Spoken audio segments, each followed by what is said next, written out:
मनोबुद्ध्यहङ्कारचित्तानि नाहं न च श्रोत्रजिह्वे न च घ्राणनेत्रे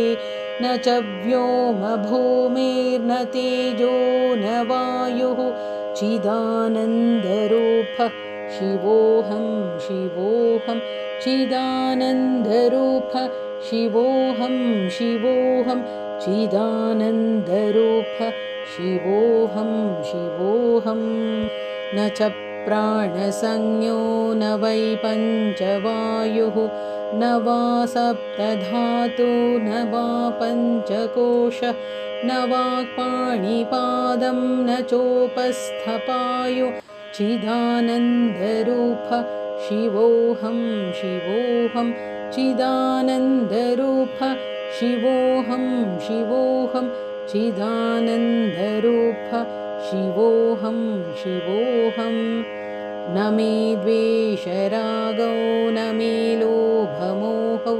मदो नैव मे नैव मात्सर्यभावः न धर्मो न चार्थो न कामो न मोक्षः चिदानन्दरूपः शिवोऽहं शिवोऽहं चिदानन्दरूपः शिवोऽहं शिवोऽहं चिदानन्दरूपः शिवोऽहं शिवोऽहं न पुण्यं न पापं न सौख्यं न दुःखं न मन्त्रो न तीर्थं न वेदा न यज्ञः अहं भोजनं नैव भोज्यं न भोक्ता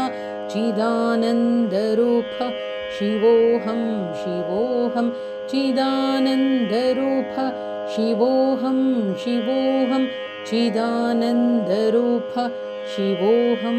शिवोऽहं न मृत्युर्न शङ्का न मे जातिभेदः पिता नैव मे नैव माता न जन्मः न बन्धुर्न मित्रं गुरु नैव शिष्यं चिदानन्दरूपः शिवोऽहं शिवोऽहं चिदानन्दरूपः शिवोऽहं शिवोऽहं चिदानन्दरूपः शिवोऽहं शिवोऽहम्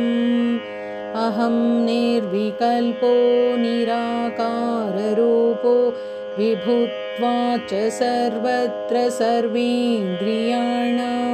न चासङ्गतं नैव मुक्तिर्न मेयः चिदानन्दरूपः